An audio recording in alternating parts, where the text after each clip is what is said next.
Hi, everyone, and welcome to another not yet award-winning episode of Cosmos with Cosmos. But we will be getting an award, hopefully, one day. Is that... No, but... What awards are there? I don't know. I don't know. The most drunk? Hearts of Gold. And also, Happy New Year! We have all survived the 666 day year of 2020. And now we're in 2021. We have made it. Yeah, cheers to 2021. Cheers, yes. Thank you for finally getting here.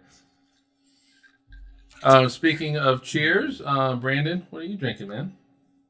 Today I'm drinking what I'm calling the Vanguard 1, which is playing on two names there. First of all, Vanguard 1 is the oldest satellite still in orbit around the Earth, launched in 1958. Oh.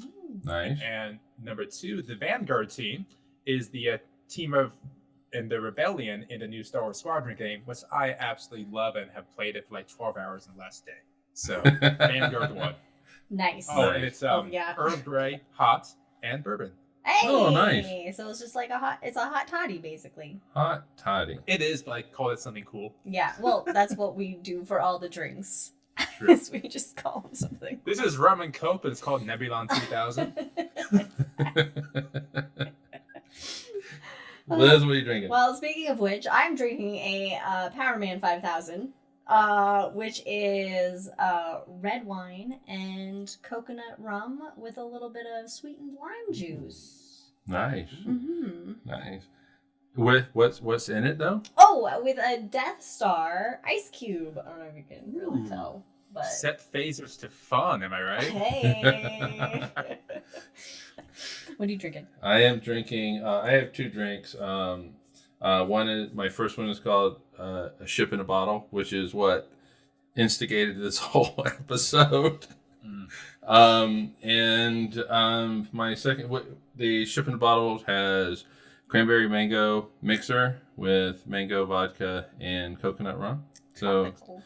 got a little tropical feel to it. Mm-hmm. And my old standby here lately, I'm calling it a Theia, and it just has cinnamon whiskey with apple juice in it. Mm-hmm. And so, fall, winter, it just makes me feel warm. Yeah, we've been big on the cinnamon whiskey lately. Yeah, and with it snowing outside today, definitely makes me feel warm. Mm-hmm. All right, so hopefully from that you're able to kind of figure out what the episode's all about. It's going to be a little bit tough. Probably the best clue was the Powerman 5000. Especially if you listen to previous episode. Yeah. And what's that song they had? They had a hit song.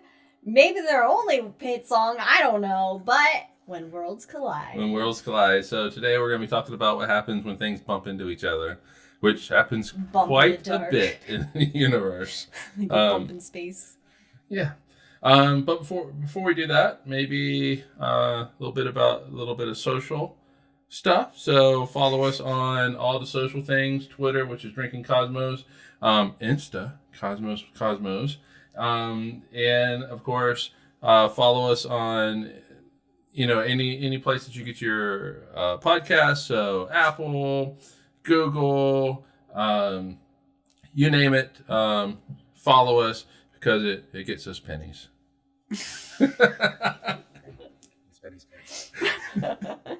For each listen, we get like a penny. You get a penny. No, follow us because you want to talk about some cool space shit drunk.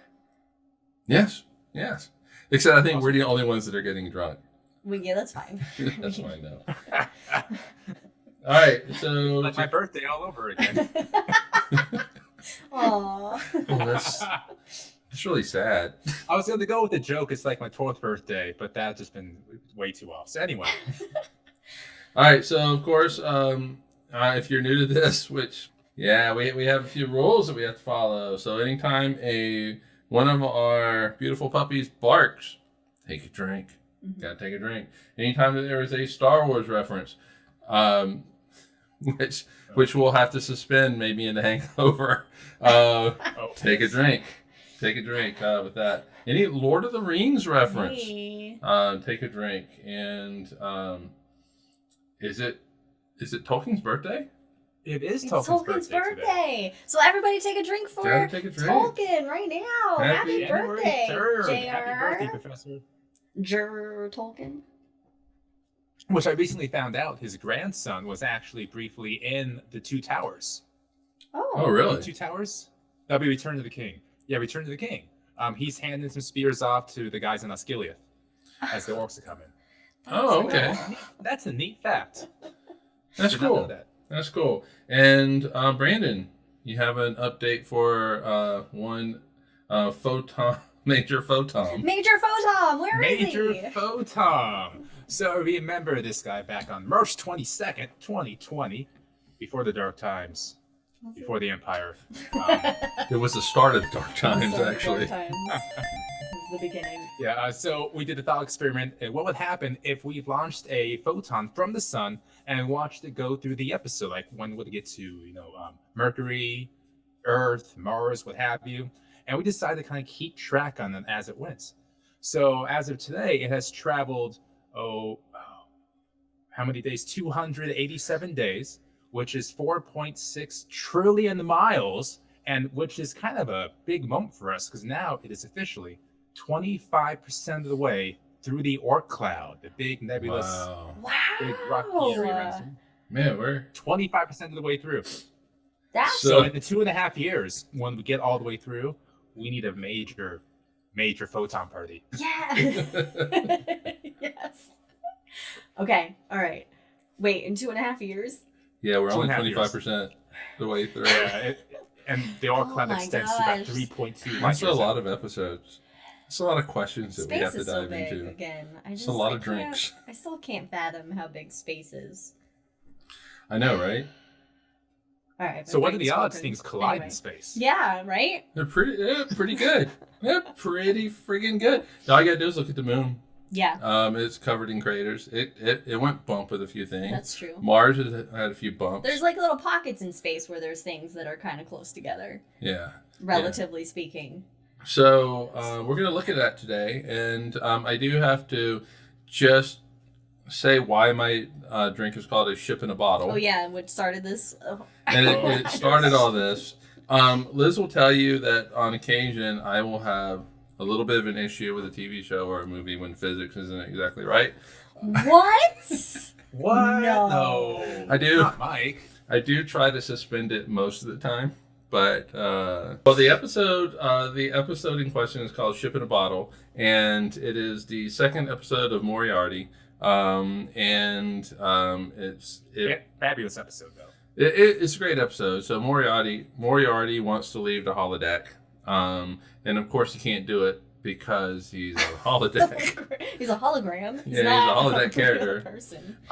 But the side story to all this is that you had two gas giant planets that were going to collide with each other. I'm fine with this at that point. I'm fine with it. They even show a little, they had the orbits mapped out and how it's going to collide. It was basically they're going to hit each other 90 degrees on. But what drove me crazy was they said it was going to become a star. And it's like, oh, there's just absolutely no way. There's just not enough mass to do it. And so I sent a text or something, and now we have this episode. And by the way, I watched it with Liz's mom. I don't know where you were. I watched that part. I came in. It was You saw that part? It was over Christmas. Okay. But Liz's mom was watching it with me. She stayed the whole time. Nerds. Just kidding. You're part of that family too. I know. All right, so that sparked kind of a larger question: is what actually would happen if you had two objects in the universe bump into each other? They collided, and we'll get to that whole gas giant thing here in a little bit. But there's evidence all over the place of things running into each other. Like I said, you got craters on the moon and Mars. You got craters on Earth, whether you know it or not. There's one nice about a mile across crater in Arizona, meteor crater. So pretty. It really is. There would be a lot more, but the Earth is geologically active, so it has a lot of processes that pave over the evidence of past geology impacts. and weathering.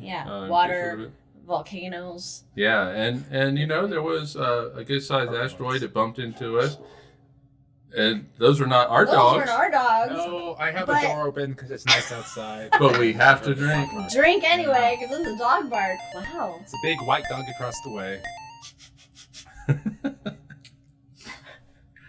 All right, so there was a good-sized asteroid that ran into us 65 million years ago. Kind of wiped out some dinosaurs. A couple of them, but paved the way for us. Yeah. Chicks love crater. Good or bad. So let's talk about some of those impacts. Let's talk about it. Yeah, let's talk about maybe a big impact about 4.5 billion years ago, roughly. That kind of created this little thing that sometimes illuminates our nights.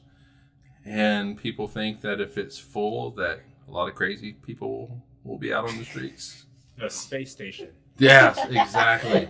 That's exactly what it is. Once it reaches magnitude -3.1, we're in for a treat. Oh, everyone starts going a little crazy. Yeah, so no, we're talking about the moon. The moon.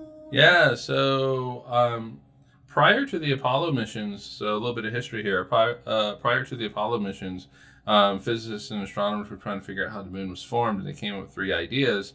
They said that it could have formed at the same time that the Earth formed, so the Earth's forming, and then right next to it, the moon is forming.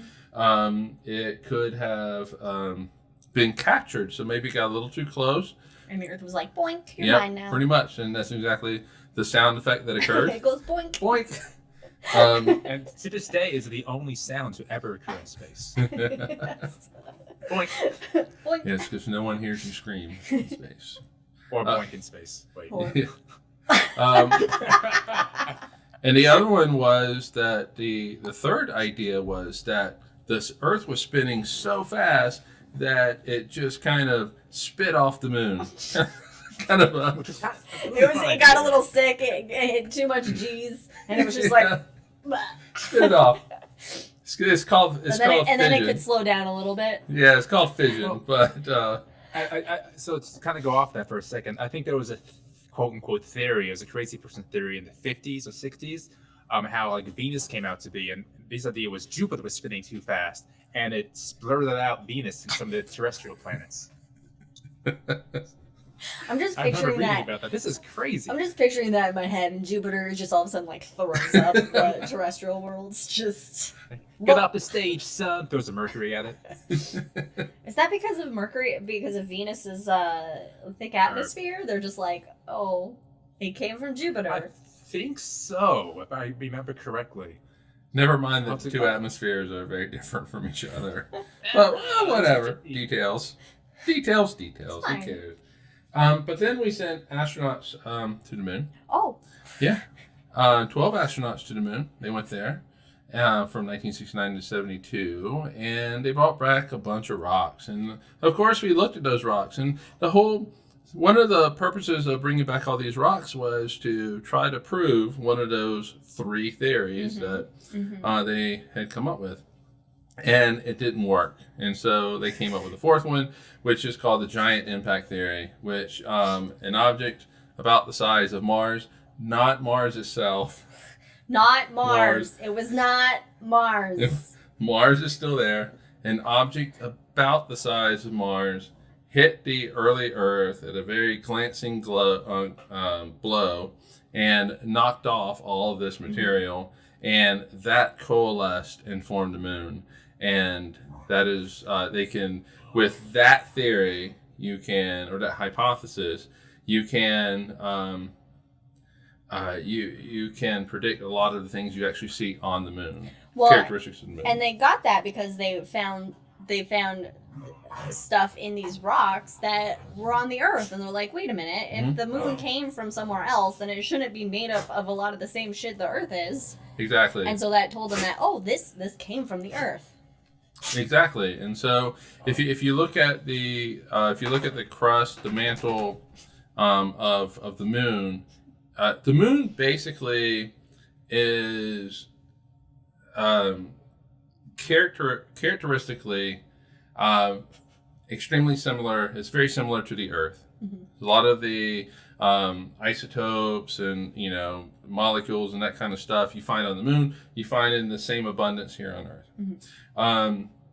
And so it looks, there's one really kind of big difference. Well, a couple of differences, but the Earth has a big core, iron core, and the moon's core is very small. Oh. Yeah, and so that's why they think it was a glancing blow, knocked off a lot of the mantle and crust. Areas. Yeah, and that formed the moon. But, yeah, so our moon, something that we can see both in the daytime and nighttime, came from a big old bumping in space, big old collision. A big old boinking.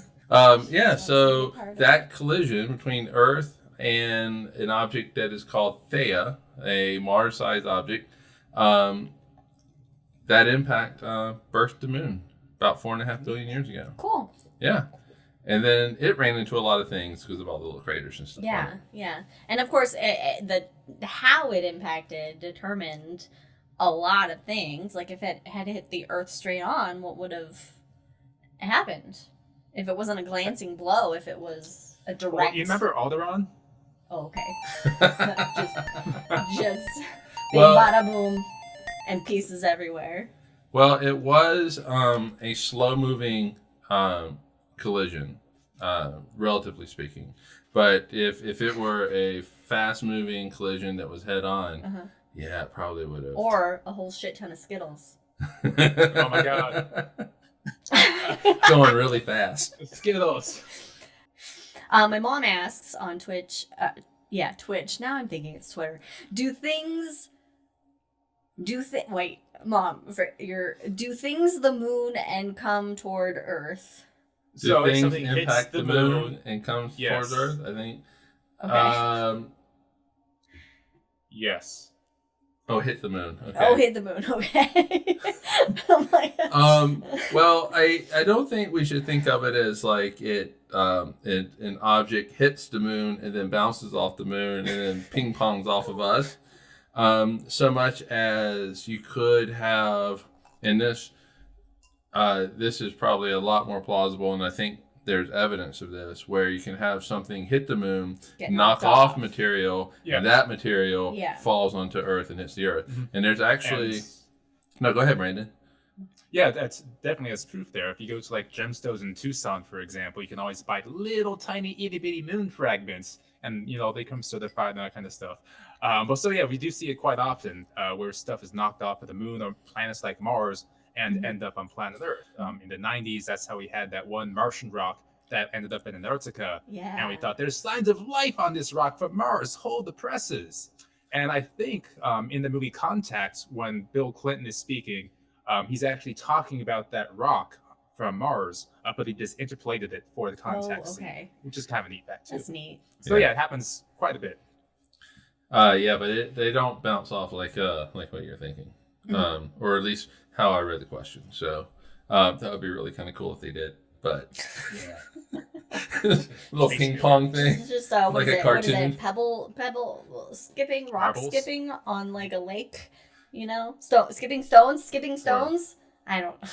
There you go, skipping stones. Skipping stones. Get that big skipping meteorites. Grass and meteorite skipping. Meteorite skipping. There you go. Hey, but you know what? You have other things that run into other objects.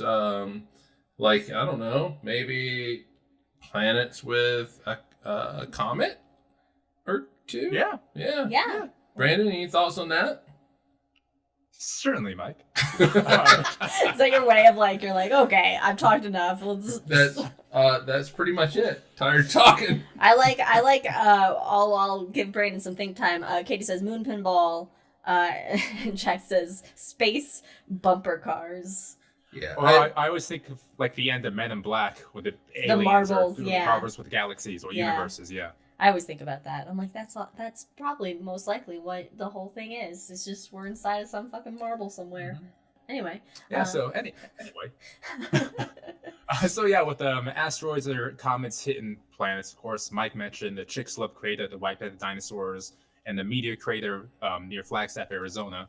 which if you have the chance to see it, go do it. It's fantastic and amazing. It really is. So It's cool. just amazing. Amazing is the word of the day here. Hashtag Well, probably- amazing. Yeah. Sorry. Probably the most famous impact outside of the Earth. Yeah, I'll go with that. Most famous impact outside of the Earth was the Shoemaker Levy 9 impact in 1994. Mm-hmm. This was a comet. I forget the exact size of it, but it was a pretty sizable comet that was, going straight towards Jupiter, and people were, put the telescopes and a couple of satellites to watch it and try to figure out exactly what was going to happen. There were thoughts that Jupiter's just going to swallow it completely. No big deal. They thought maybe it'll puncture and maybe it'll be some kind of fallout. Who knows? And so the day happens, or we get close to it in July 1994, when this comet gets closer and closer and closer, and then it breaks up into lots of smaller pieces. The gravity of Jupiter is so great at the time, it passes I forget how to say it, the Roche limit? Roche limit, yeah. Roche limit? Roche. Yeah. Roche Limit. And Jupiter just obliterates this comet. But it's still pretty sizable in these chunks. The biggest chunk was up to 2 miles wide. Oh. And it just so happens that when the first impacts happened, it was facing away from the Earth. So we didn't actually get to see the first couple impacts. And so we thought, damn it, we just missed the whole thing. Jupiter just swallowed it up like it's no big deal. And then it turned around, and there's just these massive marks on Jupiter. The biggest one was the size of planet Earth, just these giant scars it left. Yeah, but there were also this 2 plumes, right? There were some Yeah. plumes, and so as Jupiter rotated, you actually saw the plume first, the material that got shot up into space.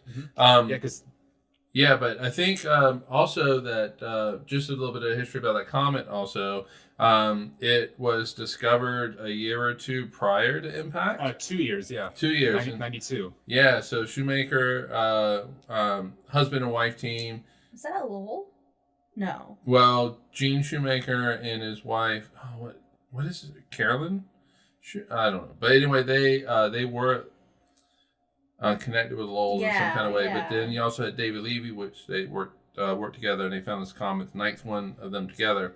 They worked out the coordinates, and they realized that a couple years later, it was going to impact on Jupiter. And then everybody's like, we're going to have our telescopes, we're going to have Hubble aimed at it, we're going to have everything. It was Hubble, Ulysses was another satellite at the time pointing at those in interplanetary space. I think Voyager 2 was turned back around too, so we can try to watch from a distance. So all eyes were on this thing because these comets, bits of comet now, will go in 37 miles per second. So it was just so cool. Wow. And again, that largest impact that left that scar the size of the Earth, the power behind it was over 600 times the size of the entire world's nuclear arsenal. Like every single nuclear weapon going off at once, times by 600. Wow. That is insane. Wow. And that was just from a 2 mile wide comet.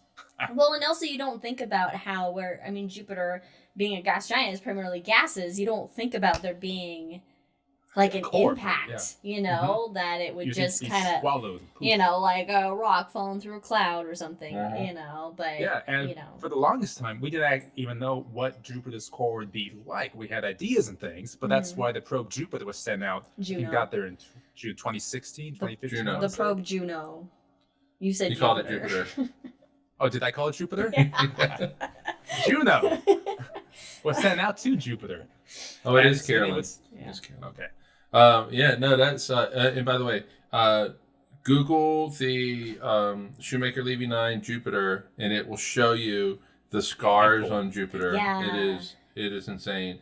Also Google Juno pictures because they are works of art. So anyway, that was Shoemaker Levy 9, a comet, a pretty big comet hitting Jupiter.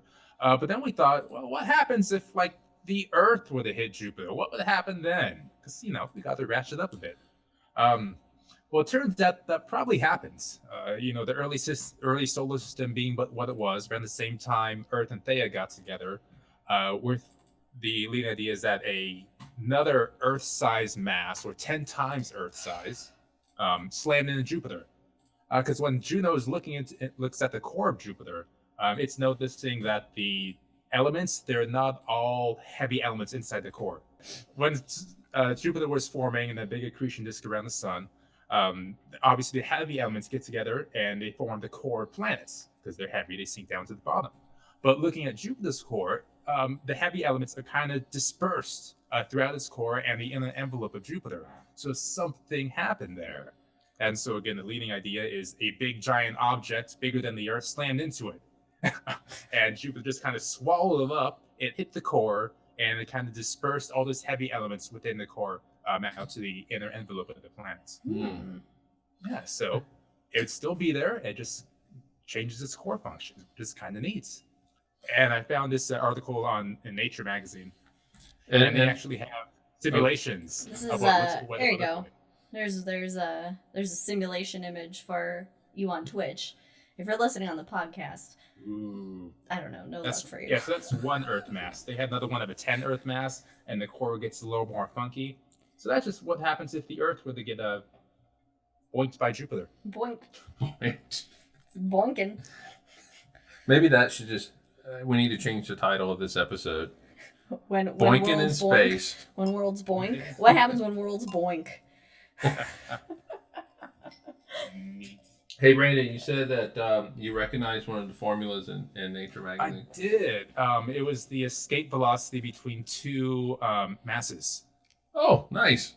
Yeah, I recognize that. I can't tell you what all the things are, but I remember it. They're just letters.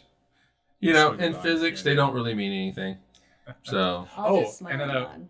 one of the cool things I was reading about as well is as this Earth-sized object will be going into Jupiter, even though it's going extraordinarily fast, it would not even reach the core before disintegrating. It would still disintegrate well within the atmospheres of Oh Jupiter, wow! which is insane. all right. So, okay, let's move forward here Yeah. and get to the question that started this episode like 2 weeks ago. Gas What giants. would happen if gas giants collided? Ooh. Well, Could these. they ignite nuclear fusion? No. Oh, All right. Done. So, Episode over. Episode. Thanks for joining okay. us, Well, everyone. I should caveat that. But, all right. So, but in this episode, they are running into each other. It is a T-bone collision, basically. So they're running into each other at a 90-degree angle. So All right, they so T-bone each they other. are not going to ignite in the nuclear fusion that was depicted in the episode where they become a full-fledged star, basically like the sun. They didn't even bother to make it like a little tiny red star. Oh, it's a middle-aged Yeah. G-class star. And And then in an episode, it's so funny too. Like these two gas giants colliding would normally be like a major event, but it's like a C plot in the episode. It's not It's even a like, big deal. It just happens. It's like this is what's happening in the background. yeah. All right, so if they're hitting at 90-degree angles from each other, Mhm. they're T-boning each other. Gas is just going to go everywhere. In fact, some of this gas is going to, it's just going to escape the system altogether and just fly out Mhm. into the solar system. That particular solar system. Would you get like a brief, like inner solar system, like a solar system, like nebula for a If short period of time? the collision would be extraordinarily bright. Yeah, it would be bright. So all that gas would have, it have all this energy. So all this light's going to be coming off of it. So it's going to be extremely bright. Mhm. You would get a lot of gas going in different directions that you would see. How So long you would would get it this take like little to nebulas. disperse? Well, Like if we were watching it, And Skittles, how much power is that? How many calories? Like what? it's 4 use packs of Skittles and Skittles. here. Skittles energy units. It is 4 packs of Skittles. That's just, and it's the family packs. It's the family packs. Taste the rainbow. I forget where we were. What? Well, like if we were watching it, how long it would take for those gases to disperse out, or would would it be like nebulous for a bit, like we would see a supernova remnant, and then eventually disperse? That's a good question. I don't have an answer for. I would Hold say that thought, because that paper from Nature has a couple of snapshots as to what would happen if larger objects collided and kind of the time frames behind it. All right, so as Brandon looks that up. Using your knowledge of physics, fancy physics man, what do you think? What's your opinion on that? Or what would you like to see? What do you think? Anything what would goes I here. like to see? Anything goes here. Well, I think it's going to be a short time frame. Mm-hmm. So it's not going to be long. It's not like the sun's blowing off its outer layers of atmosphere where it's a lot of gas and all that kind of stuff. But as far as the time frame, I just can't give you. It's going to be wrong no matter what. I'm pretty sure. Visible through your telescope. It will be visible through a telescope. Before it disappears. Sure. I don't know. I don't know how correct that is, but sure. I would say probably weeks. Yeah, weeks. Okay. I'm looking for not an exact, just like roughly it could be. It could be this. Yeah, I would say weeks. At most. I'm giving Brandon time while he does his research. Look at his serious research page. It only goes up to 10 hours after impact, in which case the core is destroyed. So 10 hours after impact, the core is destroyed. Of two gas giants? Of one gas giant and one object 10 times the mass of the Earth. Oh, okay. Super Earth. Super Earth. Okay. Yeah. So then, two gas giants, would they destroy each other's core? Probably not, because the cores aren't that massive. I mean, they're obviously massive, but not compared to. Yeah, but they're going to merge. There's going to be you're going to have a planet at the end of this that is somewhere probably between the mass of Planet 1 plus the mass of Planet 2. So if you have two Jupiters, it's going to be somewhere between one Jupiter and two Jupiters. So you get a planetary merger. Yeah, so it's going to merge. Whereas when you have a Jupiter eat a smaller planet like an Earth, it's called planetary cannibalism. I thought it was planetary boinking. I'm just making that up right now because there's galactic cannibalism, and I'm just shrinking it down to the planetary level. Yeah, now whether that planet survives, that newly created planet survives, I don't know. Because its impact, depending on the impact, it's going to change the orbit. If it's a T-bone collision, some of that momentum's going to be transferred and it's going to go inward. Depends on where that second planet's. If that second planet's heading towards the sun and T-bones Planet 1, then it's going to this new planet's going to be knocked towards the sun. So now, bear with me on this other science fiction thought. What if this planet hits the other planet and away from the star, so it gets launched out into the outer reaches of the solar system and into the galaxy, what have you? And because we still have this nebulous atmosphere around the gas giant, because it's still colliding and settling down, once it reaches certain proximity away from the star, all that atmosphere just comes raining down on this gas giant because it's frozen. That'd be cool. That'd be really cool. Now, if it's being knocked out away from the sun, there's a better chance that it's going to get into this real weird, funky orbit that can be stable and go around around the star. If it was an inward collision, then it all depends on, well, if it's 90 degrees, that planet's going to eventually probably spiral in. Wow.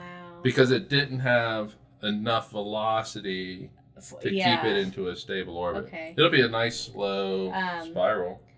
Jack on Twitch says, when the metallic hydrogen in the gas giant core act as a shock absorber and allow for a tangential merger of the cores. Okay, I shouldn't have ice in my mouth. I mean, sorry. I'm not fancy physics man, but I would assume like the velocity would be so great that it wouldn't be an easy tangential merger at all. It would still cause chaos in the cores. Vocabulary word of the episode. Yeah. Tangential. I'd still call all the elements in the core to be dispersed within the inside of the planet, but not necessarily the core, is my thought. I think it all depends on how fast this guy's coming in. The second planet... Coming in hot. If it's coming in hot and it's a gas giant, I'm betting it reaches the core, and that hydrogen, that liquid hydrogen doesn't, what you said, disperse? Shock absorber. Yeah, so disperse the Energy. The energy. If it's the Earth, yes, it would. But if a gas giant, Ooh, what would happen if it's a glancing blow? it's gonna knock a lot of shit off. And Gas also, is just gonna go Yeah, everywhere. gas is just flying everywhere. It's like a night after like to a think- binge at Taco Bell. God. I like to think as this glancing blow is happening, just there'd be so much incredible lightning scenes between these two gas giants. Oh. And that would I have to didn't be think cool. about the lightning. Yeah, that's true. That's true. That'd be neat. Yeah, it's just like the whole interaction of the magnetic fields, because let's just say it's Jupiter and Saturn. Jupiter and Saturn both have strong magnetic fields, and so, just the aurora action that would probably be going on with all my this goodness. would be probably pretty crazy. Also, once things settle down, this new planet would probably have a ring system around it. And depending on which way the glancing blow, depending on which way it comes in, the impacting planet could either speed up or slow down the rotation of the first planet. Mm-hmm. We saw that with we saw that as if we were there when Theia impacted the Earth. I remember this. Yes, Mm-hmm. when Theia impacted the Earth 4.5 billion years ago, it sped up our rotation, and one day on Earth was about 5 hours long. God. So there is actually one version of the giant impact theory that says that the impactor hit the Earth with such speed that the day was only 2 hours long. 2 hours. Yeah. That's a fast rotating planet. That is definitely fast. Jeez. Would the orbits change? Yes. I mean, yeah. It can't not change. Yeah. If it's the only way that the orbit might not change is if it's if they're sharing the same orbit, going in the same direction, and it's just real kind of just slow kind of merger, that the orbit probably isn't going to change. But that's not the way the universe works. The universe is a little more messy, and things don't share orbits usually until they collide, and then they're sharing stuff. But chances are that it's going to come in at some angle, and that angle is going to change the momentum of the planet, which is going to change its orbit. All right, so that's our solar system. How about things outside of our solar system? Ooh, keep this going. collide? All right. Yeah, no, when shit collides, I'll rename it to that, when shit collides. When shit collides. But like instead of the I, of course, it'll be an asterisk. So let's talk about stars. Can stars collide? Yeah. Yes, they can. Uh-huh. Yeah. So, I mean, probably the most famous collision for me, anyway, was actually two dead stars that collided. And this was about 3.5 years ago when LIGO announced the collision of two black holes. Uh-huh. So two dead stars Oh, collided. okay. I was like, but LIGO was black holes. Forgetting two that. white dwarfs colliding. Black holes. Okay. Yeah, I forgot black holes are. But they're dead stars. Dead I said dead stars. stars. Yeah, but I didn't think of it in that terms. Black holes are totally separate in my brain. No, so black holes are more like necromancer stars. Oh, sorry. There's a necromancer out there that turns star to the living undead. Ooh. Okay, I like that. I actually like necromancer stars. Necromancer star? Okay. Yeah. Is that what we should call them? Yeah. I'm going to submit this to the It's way I- better than black holes. necromancer stars. Necromancer star. Well, I think black holes was initially a name that was meant to be sarcastic. Yeah, it was a joke. Oh, yeah. I'm like, black holes don't Wasn't that- exist. As a joke, I'm Wasn't going to that- call them black holes and it's stuck. John Here we go. Mitchell from like the 1700s, something like that. Oh, no, John Mitchell was the first. He called them dark stars. Dark stars. Oh. Yeah, and so in the 1700s, it was John Mitchell, and he called them dark stars.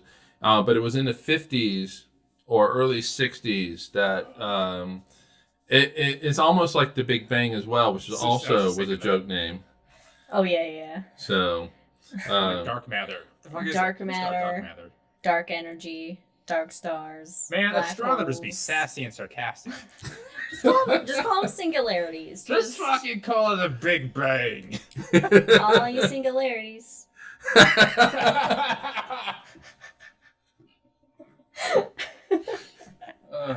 Back to dead stars colliding, Liz, and LIGO discovered this. I don't know. Stars colliding. Yeah. Yeah. What do you like about it? I like that there's a big bada boom when stars collide. A big bottom. Now, okay, is stars colliding? Stars colliding is different than, say, like a white dwarf. What is it? Like what is it? A white dwarf that's pulling mass off of its binary neighbor. That's not it. That's just accreting. That's just accreting material, not actually colliding. No, we're actually talking about boom, they hit each other. Okay. So different. Accreting and collision. So I'm assuming they hit each other. You get a fucking big ass explosion with enough energy, then for white dwarfs sends ripples through space time. If you have white dwarfs, just stars, just regular stars. Maybe. Okay. So I mean, I guess if you have two stars that collide, they're gonna form a more massive star. I mean, their masses are going to combine, and it's going to speed up the nuclear fusion in the middle of the center. So it's going to age them. It's going to age them. So ultimately, I'm pretty sure that there will be an explosion, but that explosion is probably a supernova later on down the road. They would basically. So if you had like two sun-like stars collide, then they would turn into, say, like a blue giant. No, I think blue giants. I mean, the most mass that you can get out of two sun-like stars is 2 solar masses, which I don't think is big enough to be a blue giant. It's probably going to be like a white star, probably white, a Sirius type star. But I don't even know what the mass of Sirius is. Yeah, but at most it's 2 solar masses. Okay. See, I just think 2 big ass stars collide, then they make a much bigger star. Well, I mean, yeah. I mean, we can scale this up. We can scale this up and say that you have 2 stars that are really massive, and when they combine, they create that blue supergiant. And it ages that new star really quickly. Yeah, but I mean that's basically it for when stars collide. So would you have a situation where a collision would result in a supernova, or a supernova and then black hole, or neutron star? No, not immediately, because you still have that fuel in the core. It's not like when these things collide. First of all, they would get more fuel. It's going to get more fuel. Wow. But it's going to burn that fuel. It's got to burn that fuel faster. Yeah. Because it's got to hold up that weight of the star. And keep in mind, though, that it's going to take a little bit of time for these 2 cores to merge of these 2 stars.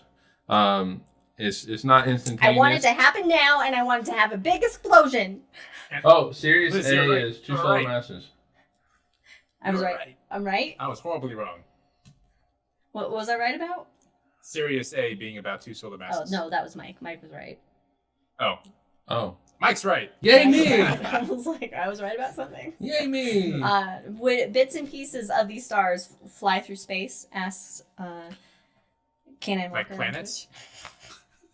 Well, there aren't really bits and pieces, though, but gas, would you have an expulsion of gases to a point where they would, or would it all be kind of self-contained? My thought is that there's going to be so many fart jokes in this episode, everyone. I mean, most likely there's going to be so much energy from this collision, slow or fast collision, where there's going to be some gas, plasma that escapes out to beyond that solar system, out into the galaxy, we'll say. So the most that you can get if you have two suns is 2 solar masses, but some is going to go out, so it's going to be a little less. And so you'll have some mass loss, but it's not like bits and pieces. Okay. Because there's no like solid surface, so you can't really get bits and pieces of stars. Wait, you mean you can't go walking on the sun? Don't recommend it. Yeah, but the chances of 2 stars colliding, I like to give this as an example when I was giving planetarium shows, which actually kind of goes into our next bullet point, when galaxies collide, because there are all kinds of examples of looking through the Hubble Space Telescope. You gotta look right through it. Using the Hubble Space Telescope, looking out into the universe, you see all kinds. Seymour. You have all kinds of You see all kinds of examples of galaxies colliding, and our Milky Way is going to collide with the Andromeda Galaxy, which is the closest spiral galaxy to us. And so, in a few billion years, give or take, our 2 galaxies are going to collide. So exciting. So a few billion years. So yeah, Can't wait. Don't wait up. Interacting, fun fact. I'm so excited for it. So these 2 galaxies collide, and we'll say 200 billion stars in the Milky Way, 400 billion in the Andromeda Galaxy. Twice our size. Yeah. So of these 600 billion stars that are going to collide, with each other, that merge, probably less than 10 are actually going to hit each other. Wow, that's high. I thought it would be pretty much. The star systems need to be. I know. I know, right? It would be our solar system. Would totally be one of them. Yeah, well, that would just be our luck. Yeah, but Earth's gonna get flung out or some bullshit. We like to think of stars as big, but they're really small compared to the distances that separate compared them. to the size of the universe. If the sun was the size of a grain of sand, the nearest star would be 4.5 miles away. Yeah. Yeah, so most likely they're going to pass right by each other, which is going to be the coolest sight.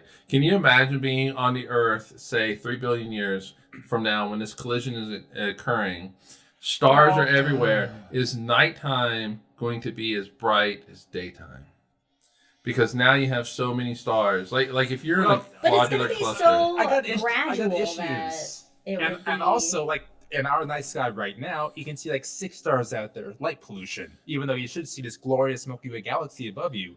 And so in 4 billion years, I'm sure it'll be like Coruscant, and it won't matter. Oh, that's a fucking drink. Oh, it is. Oh, I gotta refill. Oh. Galaxies colliding are some of my favorite space images out there. They're just so neat to look at. My favorite space term is galactic cannibalism. There when it a is. larger galaxy consumes a smaller galaxy. Yes. When the they Milky collide. Way. Yes. Yeah, it's cannibalizing the large and small Magellanic Clouds. Yeah, It's and like, if you want to see 2 galaxies colliding with each other, look up tadpole galaxies. Oh yeah. Great example of 2 that are colliding. Mm-hmm. There's a lot of beautiful. There's like the another one, antenna galaxies. The antenna galaxies. That's yeah, that's what I was thinking of. I think that's my favorite one. There's some beautiful pictures of that right now. I'm looking at it. It's gorgeous. You want to go into something that's that we don't have pictures bigger. of? That's all conjecture. Yeah. That most of what we've done is a lot of conjecture, but well, okay. no. This is super conjecture. This is super conjecture, but what we have talked about so far, we have examples of. We have evidence of black holes hitting each other. We have evidence of comets running into planets. So we have all this evidence for stuff that did happen. Mm-hmm. Now let's talk about something that really is conjecture. Which is I love this. Universes colliding. Implying there's more than one universe. Yes. A multiverse. We live in a multiverse, most likely, folks. And they can bump Multiverse. into each other now and then. Yeah, they bump into each other. So there is a map of the universe called the Cosmic Background Radiation. CMB. CMB. It's cool. And then, so we have really been quite interested in this since the 60s when we first discovered it. Ooh, which you remember its nickname? Oh, When the antenna. No, so the CMB that someone gave a nickname at first when they first saw it. They called it the face of God. Oh, see, I didn't know that. But if it was discovered using a big horn-shaped telescope. Yeah, in Massachusetts, I believe. Oh, fun story. Go. Oh no, go ahead. Tell it. Your fun story. So this fun story is with two gentlemen, Arnold Penzias and Ronald Wilson, back when this Bell Laboratory was first getting Bell Lab. That's it. Bell Labs, thank you. I think it was actually in California, wasn't it? Because at the same time, I think it was Berkeley was looking for the cosmic microwave background, but they didn't have correct instruments. So meanwhile, these two guys down the road had this big giant antenna that they were trying to get to work for the first time. And they kept getting this static in the background. They couldn't figure out what was going on. They tried everything, configuring the settings. Sure, I'll go with that. Configuring the instruments.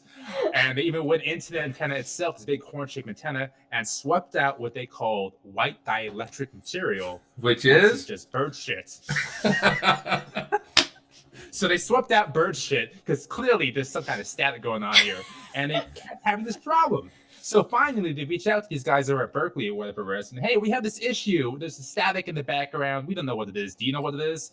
And the guys hung up the telephone and go, boys, we've been scooped on this huge Nobel-winning prize. They were scooped by these two guys that didn't know what the hell they found.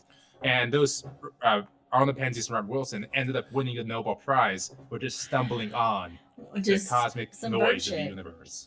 Wow. Love it. Love that story. I always like to think about when, it doesn't, I don't think it happens nowadays, but on old school TVs and you get the static from a TV channel coming in and 1% of that is the cosmic background radiation. It's leftover noise. It's really cool. Leftover noise from the Big Bang as static on your TV meanwhile, in the 90s. Meanwhile, all the young folk are going, static on TV? What? I mean, we know what buffering is. Is it buffering? Is it buffering? No. Yeah, no. Yeah, you're fucking buffering. God damn. But anyway, so cosmic background radiation. So we have these maps, and there's a map called the W map. And the Wilkinson microwave anesotropic map. They don't need to know this. But anyway, so the W map.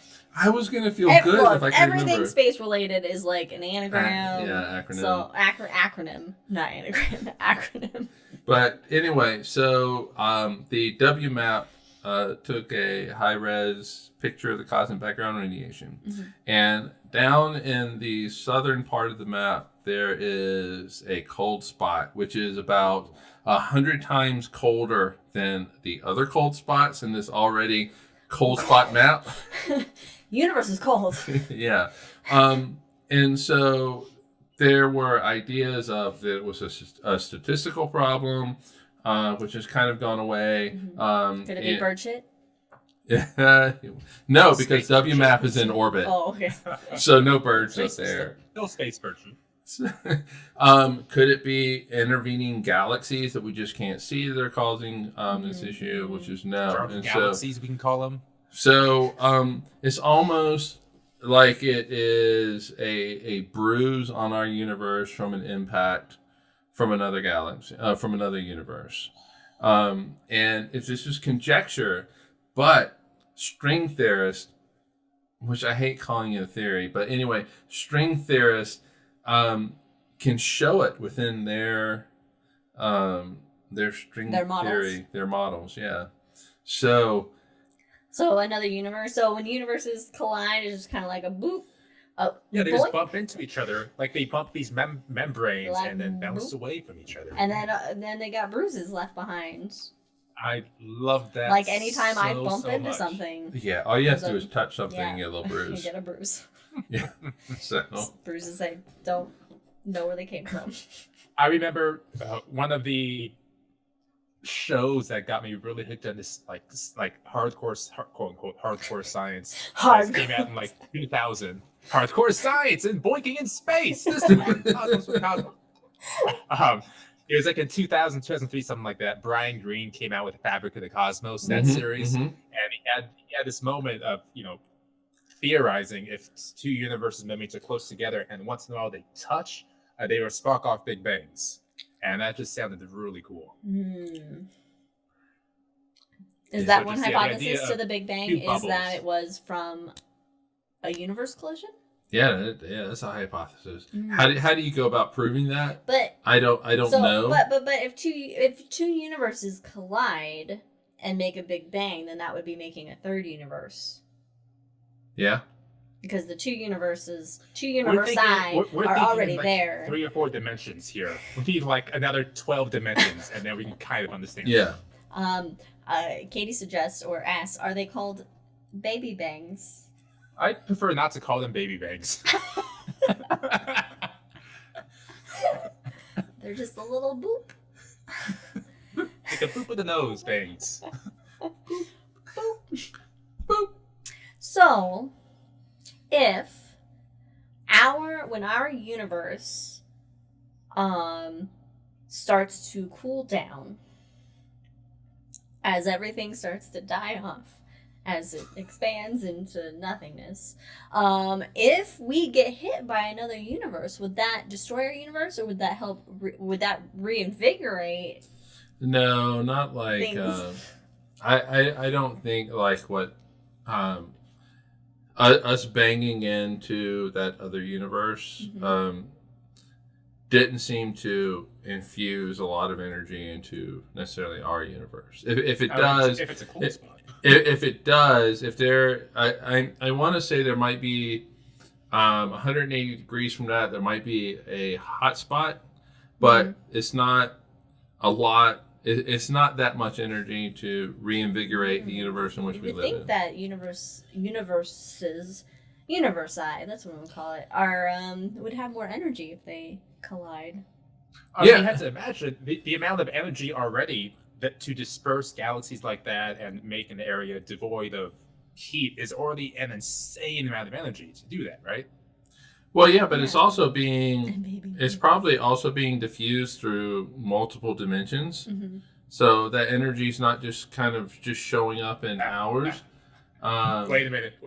I'm going to stop you right there. All right. This energy is being diffused through multiple dimensions. How fucking cool is that? That is a really... I thought you were gonna read Jack's comment, which I don't have my glasses No, on. I'll read it in a second. I thought he was gonna read Katie's, which was she said baby boops instead. Baby boops. Oh, that's much better. But Jack says Universe 1 and 2 could be converted to energy to make Universe 3, according to Guardians of OA in the Green Lantern. First of all, Green Lantern never happened, Jack. It doesn't exist. Yeah, Ryan Reynolds killed himself. Yeah, because you can't have the Big Bang forming one universe of a universe collision when those universes are already there to bump into each other. This is way beyond my Arizona State education. It's way beyond. It's right here. It's way beyond my education. ASU. The comics, not the horror okay. movie. I don't know any of the comics, but I assume they're a lot better. Yeah. Yeah. This is well beyond my education. And that's what's fun about it. Yeah. We got baby boops. We got big boobs. Gas expulsions. Farts. We got necromancer stars. We got necromancer stars. Which I love. We got galaxies twerking. I don't think we said that. No, Jack just said it on. Jack just said it on the comments. We got a lot of shit. A lot of cool shit happens when shit collides. When worlds collide, when stars collide, when galaxies collide, when universes collide, cool shit happens. Sometimes literally, a lot of times figuratively. Yeah. So to answer your question, Powerman 5000, when worlds collide, cool shit happens. Cool shit happens. All right, and with that, I think we call it an episode. Yeah, that was great. Yeah, it was great. That was fun. Anyway, I hope you enjoyed it. Again, follow us on all the socials. Listen to the podcast, and we'll see you again in a couple of weeks. Yeah. Cheers, everybody, and Happy New Year. Say bye, Brandon. Bye, everybody. Cheers, everybody. We'll see you in a couple of weeks.